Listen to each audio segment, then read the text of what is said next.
കുറേ പ്രാവശ്യം ഉണ്ടാക്കി നോക്കിയിട്ട് വീണ്ടും വീണ്ടും ഉണ്ടാക്കാനും കഴിക്കാനും ഒക്കെ തോന്നുന്ന നല്ലൊരു നൂഡിൽസിൻ്റെ റെസിപ്പിയാണ് ഇന്ന് ഷെയർ ചെയ്യുന്നത്. എൻ്റെ കയ്യിലുള്ള വെജിറ്റബിൾസ് ഒക്കെ എടുത്തിട്ടുണ്ട് കേട്ടോ. ക്യാപ്സിക്കം, ബീൻസ്, സവാള, ഉരുളക്കിഴങ്ങ്, പിന്നെ ക്യാരറ്റ്, അതെല്ലാം ചെറുതായിട്ടൊന്ന് ചോപ്പ് ചെയ്തെടുത്തിട്ടുണ്ട്.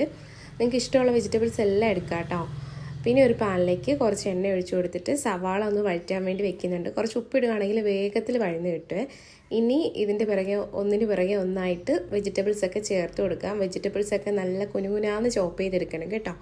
എൻ്റെ കയ്യിൽ ക്യാബേജ് ഇല്ലായിരുന്നു. ക്യാബേജും കൂടെ ഉണ്ടെങ്കിൽ അടിപൊളിയായേനെ. പിന്നെ ഇതെല്ലാം ഒന്ന് വാടി വരുമ്പോൾ അതിലേക്ക് മഞ്ഞൾപ്പൊടിയും പിന്നെ ചിക്കൻ മസാലയും കൂടി ചേർക്കുന്നുണ്ട്. നൂഡിൽസിൻ്റെ മസാല ഞാൻ ഫുള്ളായിട്ടും ചേർക്കുന്നില്ല കേട്ടോ. അത് അത്ര ഹെൽത്തി ഒന്നും അല്ലല്ലോ.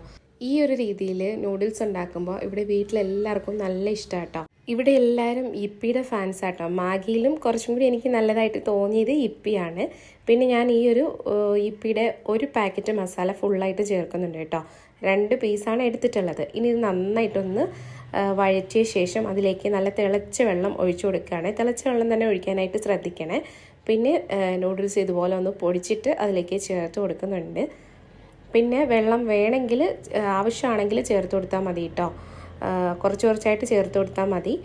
നന്നായിട്ട് മിക്സ് ചെയ്തിട്ടൊന്ന് മൂടി വയ്ക്കുക. പിന്നെ ഇടയ്ക്കൊന്ന് ഇളക്കി കൊടുത്ത് വേണമെങ്കിൽ ആവശ്യമാണെങ്കിൽ വെള്ളം ഒഴിച്ചു കൊടുത്ത് നന്നായിട്ടൊന്ന് മിക്സ് ചെയ്തിട്ട് മൂടി വയ്ക്കുക കേട്ടോ. രാവിലെ മക്കൾ സ്കൂളിൽ പോകുന്ന സമയത്ത് പറഞ്ഞിട്ടാട്ടോ പോയത്. ഉമ്മയും ഞങ്ങൾ തിരിച്ചു വരുമ്പോൾ ഞങ്ങൾക്ക് നൂഡിൽസ് ഒക്കെ ഉണ്ടാക്കി ഞങ്ങൾ കാത്തിരിക്കണം എന്ന്.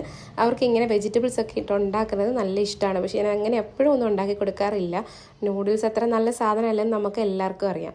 പക്ഷെ ഇങ്ങനെ ഉണ്ടാക്കുമ്പോൾ ഭയങ്കര ടേസ്റ്റ് ആട്ടോ. അങ്ങനെ നമ്മുടെ നൂഡിൽസൊക്കെ റെഡി ആയിട്ടുണ്ട്. അപ്പോൾ എല്ലാവരും ഈ ഒരു രീതിയിൽ ഒന്ന് ട്രൈ ചെയ്ത് നോക്കിയിട്ട് നിങ്ങളുടെ ഫീഡ്ബാക്ക് അറിയിക്കണേ. പിന്നെ നിങ്ങളുടെ നൂഡിൽസ് ലവറായിട്ടുള്ള ഫ്രണ്ടിന് ഈ വീഡിയോ ഒന്ന് ഷെയർ ചെയ്ത് കൊടുക്കണേ. അപ്പോൾ ശരി, നമുക്ക് പുതിയ വീഡിയോയിൽ കാണാം കേട്ടോ.